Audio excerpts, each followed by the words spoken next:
Hello students, आज बेटा मैं आपको बताने जाऊंगी इलेक्ट्रोड पोटेंशियल। इससे पहली सेल में मैंने आपको बताया है, इससे पहले जो आपके वीडियो हो गए इसमें इलेक्ट्रोलाइटिक सेल और इलेक्ट्रोकेमिकल सेल बताया है आपको। अब नेक्स्ट वीडियो है आपकी बेटा इलेक्ट्रोड पोटेंशियल। अब उसमें इलेक्ट्रोड यूज़ किए थे ना आपने, इलेक्ट्रोड पोटेंशियल होता है। अब ये इलेक्ट्रोड पोटेंशियल होता क्या है, आज मैं इसको एक्सप्लेन करती हूँ बेटा। जो आज मैं आपको पढ़ाने चाह रही हूँ इसमें से आपके 3 या 4 मार्क्स का जरूर मिलता है, इसलिए बहुत ध्यान से समझना बेटा। कोई भी डाउट हो आप कमेंट्स में क्वेश्चन पुटअप कर सकते हो। मैं बहुत इजी वे में, सिंपल वे में हर एक पॉइंट क्लियर करके चलूँगी आपको। क्लियर बेटा? अब देखो, सबसे पहले आपको पॉइंट इलेक्ट्रोड पोटेंशियल। ये इलेक्ट्रोड पोटेंशियल क्या होता है? सबसे पहले इलेक्ट्रोड्स। ये इलेक्ट्रोड क्या है? इलेक्ट्रोड है बेटा जो आपने सेल में यूज किए, जो सेल यूज की थी ना, इलेक्ट्रोकेमिकल सेल और पोटेंशियल सेल, इस तरह ये इसमें जो ये आपने यूज किए थे ये क्या थे? इलेक्ट्रोड्स। तो इन ये इलेक्ट्रोड पोटेंशियल, तो इनके जो पोटेंशियल है, मतलब पोटेंशियल मीन्स जो the tendency of an electrode, the tendency of an electrode to lose or gain electrode. देखो बेटा, जो आप इलेक्ट्रोड यूज कर रहे हैं उसकी टेंडेंसी कि वो कितनी पावर से इलेक्ट्रॉन गेन करता है और कितनी पावर से वो अपनी इलेक्ट्रॉन को क्या करता है? लूज करता है। उसी को हम क्या बोलते हैं बेटा? Electrode potential. उस इलेक्ट्रोड की पावर को गेन करने की या उसके लूज करने की। अब देखो, इलेक्ट्रोड पोटेंशियल भी बेटा 2 टाइप्स के होते हैं, एक स्टैंडर्ड इलेक्ट्रोड पोटेंशियल और एक होता है आपका इलेक्ट्रोड पोटेंशियल और एक होता है आपका standard electrode potential. Standard electrode potential में तो बेटा क्या होती है? लिमिट होती है। स्टैंडर्ड इलेक्ट्रोड पोटेंशियल में क्या होती है? हम लिमिट रखते हैं टेम्परेचर की, कंसंट्रेशन की, प्रेशर की, इन सब की क्या रख देते हैं? लिमिट रख देते हैं। जैसे कि आप स्टैंडर्ड इलेक्ट्रोड पोटेंशियल क्या होता है, अगर हम जो सॉल्यूशन ले रहे हैं, जो इसका इलेक्ट्रोलाइट का जो सॉल्यूशन है, जैसे जेडन है, जेडन के ही क्या लेंगे सॉल्यूशन? ZnSO4। जो इलेक्ट्रोलाइट यूज कर रहे हैं उसकी जो कंसंट्रेशन है 1 मोलर होनी चाहिए। और कितने टेम्परेचर पर? या तो डिग्री सेल्सियस में ले रहे हैं तो 25, अगर हम केल्विन में ले रहे हैं तो 298 केल्विन। अगर गैस है, जैसे हाइड्रोजन गैस है, तो हम गैस में क्या लेते हैं? 1 atm या 1 बार। तो जब वो कंडीशन में हम कोई भी इलेक्ट्रोड पोटेंशियल निकालते हैं वही क्या होता है बेटा? आपका स्टैंडर्ड इलेक्ट्रोड पोटेंशियल। और इसकी जो वैल्यू होती है बेटा ये होती है फिक्स। जो स्टैंडर्ड इलेक्ट्रोड पोटेंशियल इसकी वैल्यू क्या होती है? फिक्स होती है। लेकिन जो दूसरा होता है इलेक्ट्रोड पोटेंशियल, उसे the tendency of an electrode to other lose or gain electron वो its place in its own solution. अपने जो सॉल्यूशन में जो इलेक्ट्रॉन को गेन कर लॉस कर रहे हैं उसकी कंसंट्रेशन कितनी भी ले रहे हो आप, टेम्परेचर कितना भी ले रहा हो, जो इलेक्ट्रोड पोटेंशियल निकल के आया है बेटा वो होता है आपका इलेक्ट्रोड पोटेंशियल। अगर आप कंडीशन लगा रहे हैं तो स्टैंडर्ड इलेक्ट्रोड पोटेंशियल, और अगर आप कंडीशन नहीं लगा रहे वो क्या होता है बेटा? आपका इलेक्ट्रोड पोटेंशियल। सिंपल। क्लियर बेटा? इसे रिप्रेजेंट करते हैं हम ई नोट से, और जो आपका सिंपल इलेक्ट्रोड पोटेंशियल है उसे रिप्रेजेंट करते हैं हम कैपिटल ई से। क्लियर बेटा? अब नेक्स्ट पॉइंट है जो इलेक्ट्रोड पोटेंशियल होता है बेटा, ये भी आपके 2 टाइप्स के होते हैं। कौन कौन से? एक ऑक्सीडेशन पोटेंशियल रिडक्शन और एक होता है आपका रिडक्शन पोटेंशियल। अब ऑक्सीडेशन पोटेंशियल, रिडक्शन पोटेंशियल क्या होता है बेटा? अब जो इलेक्ट्रोड अपने इलेक्ट्रॉन को लॉस करने की वो रखता है, जो पावर होती है लॉस करने की, उसको बोलते हैं ऑक्सीडेशन पोटेंशियल। जैसे कि कोई मेटल है, मेटल ने क्या किया? एक इलेक्ट्रॉन लॉस कर दिया, तो क्या होगा? जितने पावर से इसका जो इलेक्ट्रॉन लॉस हुआ है वो इसका क्या होगा बेटा? Oxidation potential. क्योंकि मेटल का ऑक्सीडेशन हुआ तो कौन सा पोटेंशियल हो गया? Oxidation potential. क्लियर बेटा? अब सेकंड है रिडक्शन पोटेंशियल।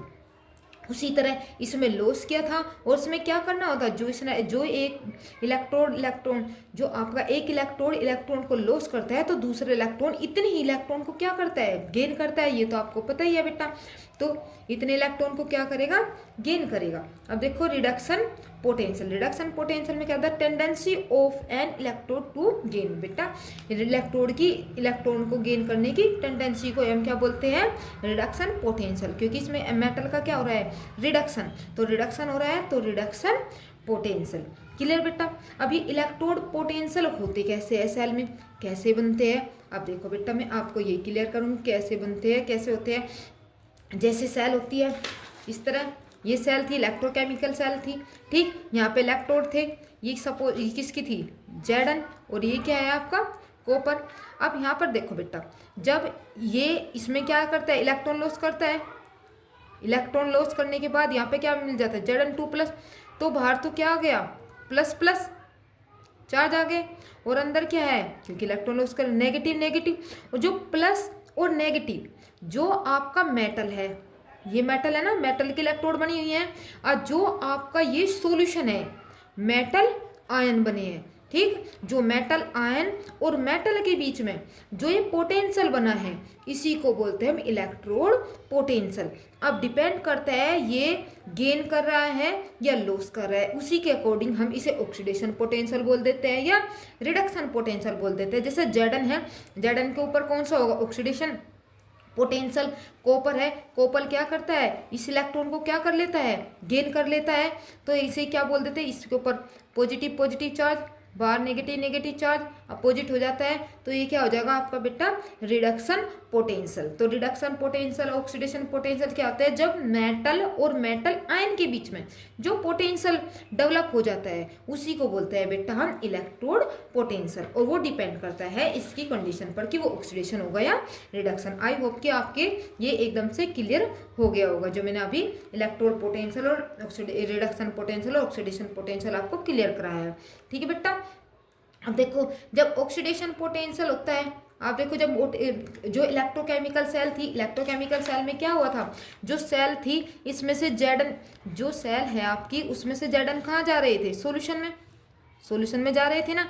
जब Zn इसमें से सॉल्यूशन में जाएगा तो ये क्या हो जाएगा, घट जाएगी, ठीक, लेयर कम हो जाएगी, और इधर क्या हो जाएगी, ये डिपॉजिट होता जा रहा है इस पे कॉपर, इट मीन्स इसके मास क्या हो जाएगा, इंक्रीज। तो इसका मीन्स क्या निकलता है कि अगर ऑक्सीडेशन होता है तो जो इलेक्ट्रोड है उसमें क्या होगा, मास क्या होगा बेटा, डिक्रीज, और जो रिडक्शन है मास क्या होगा, रिडक्शन पर इंक्रीज।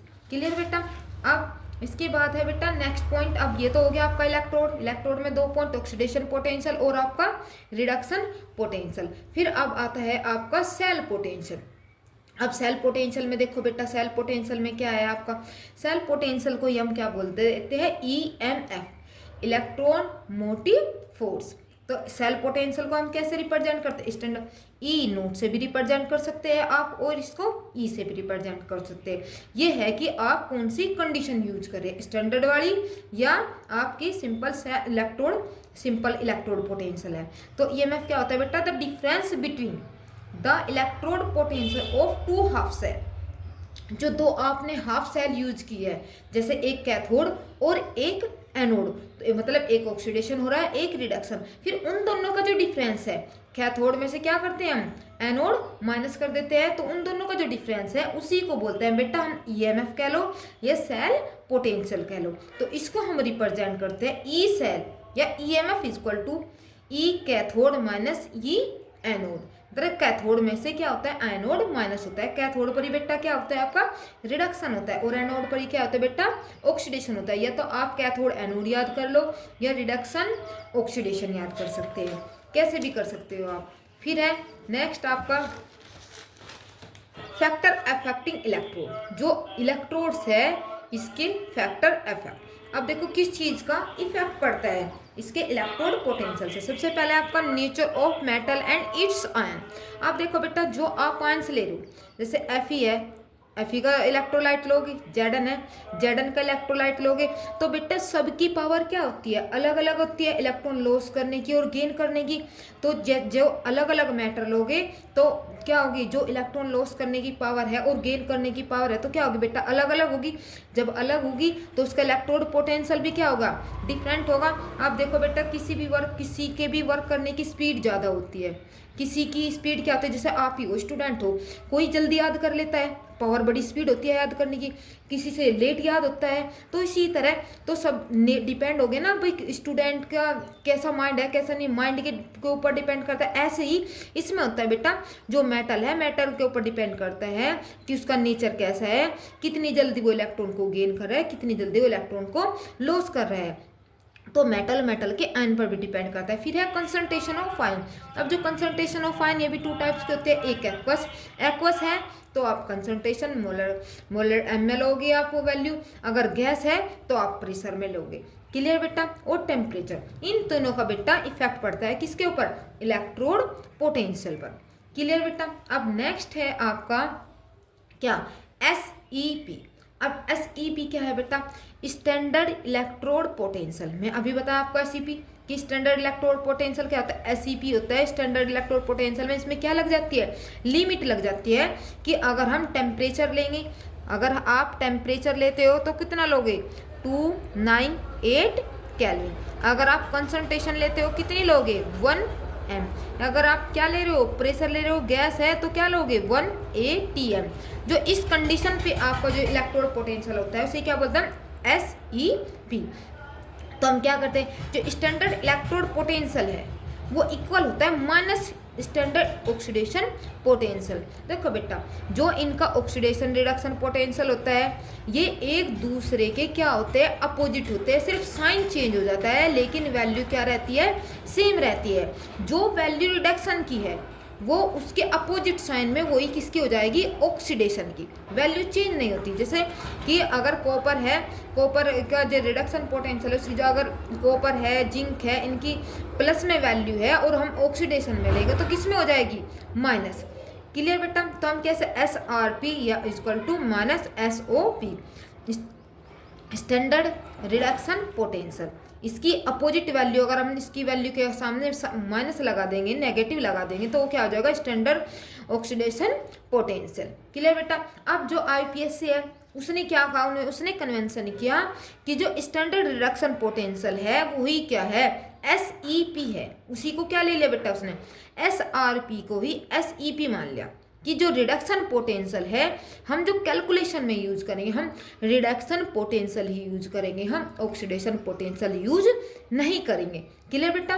किसमें, जब हम SCP निकालते हैं मतलब कि ही नोट सेल निकालते हैं तो उसमें किसका यूज करोगे, जब कैलकुलेशन करोगे कैथोड, और जो एनोड पर वैल्यू रखोगे वो स्टैंडर्ड रिडक्शन पोटेंशियल की वैल्यू पुट करते हैं। क्लियर बेटा। अब देखो मैं आपको बताती हूँ किस टाइप से होता है। जैसे कि आपको रिएक्शन यहाँ से 2 मार्क्स का क्वेश्चन आता है बेटा, इसके ऊपर 100% हर साल आता है। देखो ऐसे रिएक्शन दे देगा वो आपको, 4 reaction Zn plus Cu2 plus Zn metal में Cu है, ये रिएक्शन दे दिया आपको। ठीक, पहले तो हम क्या करेंगे, इसका सेल रिप्रेजेंटेशन। क्या करते हैं बेटा, सेल रिप्रेजेंटेशन। हमें ये भी पता होनी चाहिए हाफ सेल किसका ऑक्सीडेशन हो रहा है, किसका रिडक्शन हो रहा है। जैसे Zn है, Zn किस में बदल गया, 0 ऑक्सीडेशन थी और किस में पहुंच गया है, 2 प्लस में, इट मीन्स इसका क्या हो गया, ऑक्सीडेशन। Cu किस में पहुंच गया, रिडक्शन। इसका मतलब Cu को क्या हो गया, रिडक्शन। तो हाफ सेल ऑक्सीडेशन की और हाफ सेल Cu की। बेटा इससे पहले मैं बहुत अच्छे से बता चुकी हूँ, हाफ ऑक्सीडेशन और हाफ रिडक्शन सेल। तो हम इसे रिप्रेजेंट कैसे करते हैं बेटा, याद रखो ABC। क्या याद रखना है आपको, ABC मीन्स स्टार्टिंग में आएगा एनोड। जब आप सेल रिप्रेजेंटेशन देते हो स्टार्टिंग में क्या आएगा, एनोड, फिर बीच में रहेगा ब्रिज और फिर आएगा आपका कैथोड। एनोड पे क्या जो वैल्यू हुई है, एनोड पर क्या होती है, ऑक्सीडेशन, तो Zn ये स्लैश Zn2 प्लस, फिर बीच में क्या लगा देंगे बेटा, ये एक्वस में है तो बेटा यहाँ पर हम एक्वस लिखेंगे। ये Zn सॉलिड में है तो इसके पास क्या लिखेंगे, सॉलिड लिखेंगे। फिर बीच में लगाएंगे जो डबल ये लाइन खींची है, ये है बेटा साल्ट ब्रिज। फिर क्योंकि साल्ट ब्रिज दोनों सेल को अटैच करता है तो फिर क्या हुआ, कॉपर का क्या हुआ, रिडक्शन। बिल्कुल जैसे आपकी सेल में जो प्रोसेस हो रही है बिल्कुल ऐसे ही आप सेल रिप्रेजेंटेशन में कर दोगे। Zn का ऑक्सीडेशन हुआ है और कॉपर का रिडक्शन हुआ है। और इससे याद रखते हैं हम ABC से कि स्टार्टिंग में एनोड पे जो रिएक्शन है वो आएगी, बीच में ब्रिज आएगा और फिर आपकी कैथोड आएगी। बेटा ABC से ईजिली याद हो जाता है। अब ये देखो, अब क्वेश्चन कैसे करोगे आप इतना हो गया। फिर हमें क्या निकालना है, ई सेल निकालना है। तो ई कैथोड माइनस होता है ई एनोड। जो इलेक्ट्रोड पोटेंशियल कैथोड पे होगा माइनस जो इलेक्ट्रोड पोटेंशियल किस पर होगा, एनोड पर। अब यहाँ पर ध्यान रखो बेटा, जो कैथोड की वैल्यू ऑक्सीडेशन में दी हुई है तो हम उसका साइन चेंज करके किस में बदल लेंगे, रिडक्शन में, क्योंकि ये दोनों वैल्यू आपको रिडक्शन की रखनी है। कभी कभार एग्जामिनर घुमाने के लिए ऑक्सीडेशन की वैल्यू दे देगा, जैसे कि Cu2 plus C U value दी है तो रिडक्शन है, तो ये वैल्यू तो आपको पुट करनी है। लेकिन अगर सपोज करो आपको सी यू टू प्लस दे देगा, जो भी वैल्यू दी हुई है आपकी उसका अपोजिट साइन करके आप किस में कन्वर्ट कर लोगे, रिडक्शन में, क्योंकि ये रिडक्शन पोटेंशियल है और ये क्या दे दिया उसने, ऑक्सीडेशन पोटेंशियल। तो साइन चेंज करके हम किस में बदल लेंगे, इसको हम रिडक्शन पोटेंशियल में। क्लियर बेटा। तो हम कैसे लिख सकते हैं, ई सेल इक्वल टू जो एस ई पी होता है आप कैसे निकाल सकते हो, cathode minus anode, reduction minus oxidation, right minus left. आप इन तीनों में से कोई भी बात याद कर सकते हो। ठीक है बेटा। अब देखो, अब ऐसे सेल रिप्रेजेंटेशन लो हाफ सेल में, यहाँ आपको बता भी रही हो कैसे, जैसे हाफ सेल थी कैथोड पे क्या हुआ, Cu2+, इसको बोलते हैं बेटा हाफ सेल रिडक्शन और हाफ सेल ऑक्सीडेशन। ठीक, कि हाफ सेल ऑक्सीडेशन कैसे हुआ है, हाफ सेल रिडक्शन कैसे हुआ है। हाफ हाफ रिएक्शन लिख देते हैं, जो कैथोड है जो रिएक्शन हुआ है, एनोड पर जो भी रिएक्शन हुआ है। क्लियर बेटा। फिर है नेक्स्ट आपका calculate standard EMF of cell.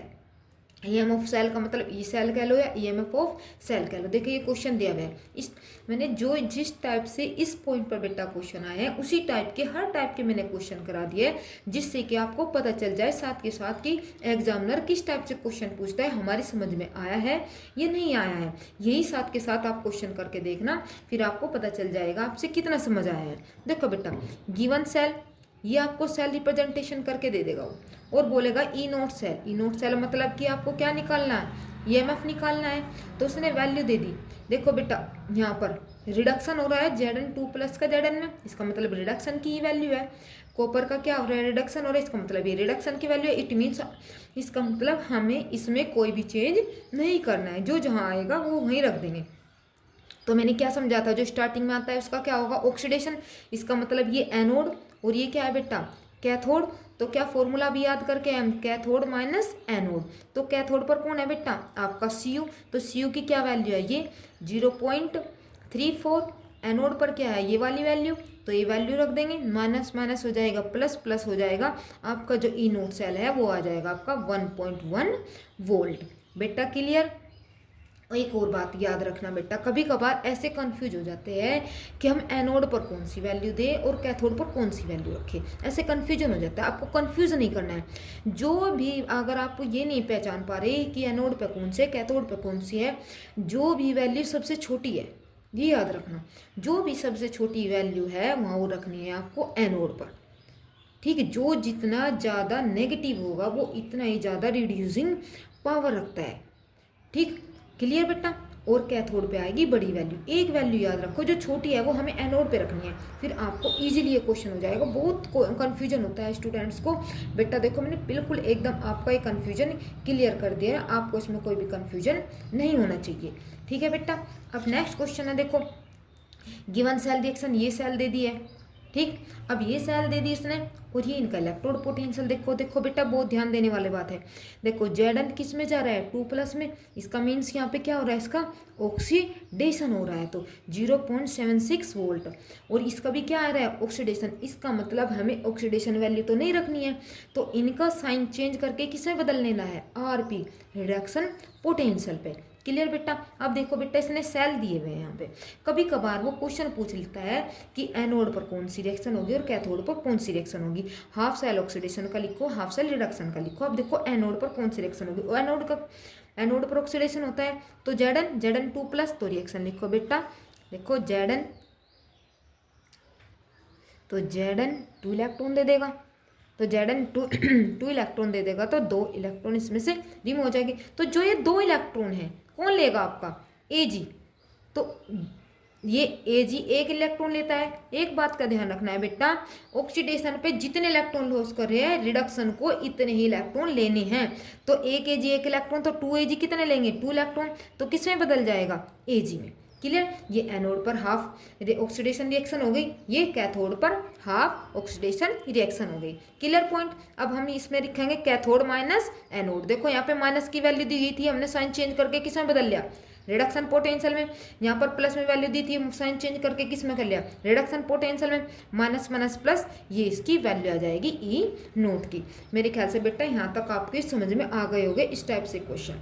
फिर है नेक्स्ट क्वेश्चन, ये क्वेश्चन है बेटा आपके लिए, 2 क्वेश्चन मैंने करा दिए, आप खुद कर देखना कि इसमें आपको कितना समझ में आया है, कितने आप क्वेश्चन कर सकते हो। ठीक है बेटा, ये क्वेश्चन आपके लिए है और कमेंट में ये क्वेश्चन करके इसका आंसर आपको बताना है। अब देखो इस क्वेश्चन में बेटा आपको कभी कभार ऐसे ऑब्जेक्टिव में क्वेश्चन पूछ लेता है।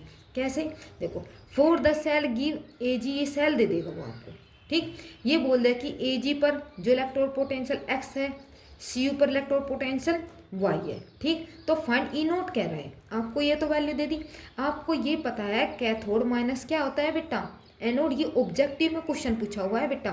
तो आप क्या लगोगे, कैथोड पर क्या है आपका, आपको पहले ये देखना पड़ेगा रिडक्शन कौन से का हुआ है, रिडक्शन पहले आपको क्या करना पड़ेगा, एजी का क्या हुआ है ऑक्सीडेशन, तो एजी क्या बदल जाएगा आपका प्लस में और आपका एक इलेक्ट्रॉन ये हो जाएगा। तो एक्स क्या है आपका, देखो बेटा एजी है, एजी प्लस में बदल गया, इसका मतलब ये क्या है ऑक्सीडेशन एनोड पे वैल्यू आएगी।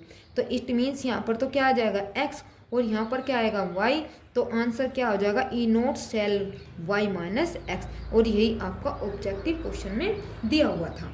ठीक है बेटा, फिर नेक्स्ट देखो ये अलग टाइप का क्वेश्चन, फिर नेक्स्ट टाइप से किस टाइप से क्वेश्चन पूछता है इसी टॉपिक में से, the standard reduction potential value, standard electrode potential दे दिया आपको, ठीक है। फिर ये पूछ लेगा कि इसमें से स्ट्रॉन्ग रिड्यूसिंग एजेंट कौन सा है। मैंने आपको बताया जो जितना ज़्यादा मोर इलेक्ट्रोनेगेटिव वो ही क्या होता है, उसकी इतनी ही ज़्यादा रिएक्टिविटी होती है, इतनी ही ज़्यादा रिड्यूसिंग पावर होती है। अब देखो बेटा ये तो जीरो, ये प्लस में है, ये तो होगा नहीं। अब इन दोनों में से देखो सबसे ज़्यादा क्या है आपका जेडन, तो जो जितना ज़्यादा नेगेटिव वैल्यू रखता है वो इतना ही ज़्यादा क्या होगा बेटा, जिसकी जितनी छोटी वैल्यू होगी नेगेटिव में वो इतना ही ज़्यादा क्या होता है रिड्यूसिंग पावर रखता है। तो इसका आंसर क्या हो जाएगा बेटा जेडन, जेडन की रिड्यूसिंग पावर सबसे ज़्यादा होगी इन चारों में, और रिएक्टिविटी भी क्या होगी बेटा बहुत ज़्यादा होगी। क्लियर, अब देखो बेटा यहाँ तक क्लियर हो गया। अब देखो अब नेक्स्ट पॉइंट देखो इसी के उसमें है, अब क्वेश्चन आ जाता है बेटा, बहुत बार क्वेश्चन आता है कि पीवाई के क्वेश्चन में पूछा गया है अगर हम हाफ सेल ले लेते हैं या ऑक्सीडेशन या रिडक्शन तो क्या वो रिएक्शन होगी, पॉसिबल है या नहीं है। तो आंसर क्या होगा नो। क्यों, देखो the determination of standard value of the potential of a single electrode is not possible, हम किसी की भी स्टैंडर्ड वैल्यू सिंगल उस इलेक्ट्रोड से नहीं निकाल सकते। क्यों, क्योंकि ऑक्सीडेशन एंड रिडक्शन दोनों की दोनों क्या है हाफ सेल है ना कि कंप्लीट सेल है, तो वह अकेली क्या नहीं कर सकती, उसको अकर नहीं कर सकती। तो इस हमें उसके रिफरेंस में कोई ना कोई दूसरा इलेक्ट्रोड लेना पड़ेगा। तो रिफरेंस के लिए हम कौन से इलेक्ट्रोड लेते हैं बेटा, गैस इलेक्ट्रोड्स। क्या लेते हैं बेटा, गैस इलेक्ट्रोड। देखो बेटा अब यहाँ तक आप अपना ये रिवीजन करना, रिवाइज करना, क्योंकि अगर मैं कंप्लीट अगर नेक्स्ट पॉइंट भी आज करा दूंगी तो फिर आपको पिछले वाला समझ नहीं आएगा, ये कराऊंगी मैं नेक्स्ट क्लास में। ये रेफरेंस के उसमें आपका स्टैंडर्ड हाइड्रोजन इलेक्ट्रोड यूज़ करना होता है। बेटा अगर आपकी समझ में आया हो तो प्लीज़ हमें सपोर्ट करने के लिए लाइक करना, सब्सक्राइब करना और कमेंट करना कि आपको वीडियो कैसी लगी। फिर मैं आपके लिए बहुत अच्छे नोट्स बनाकर और ईजी वे में और नेक्स्ट वीडियो लेकर आऊँगी। Thank you students.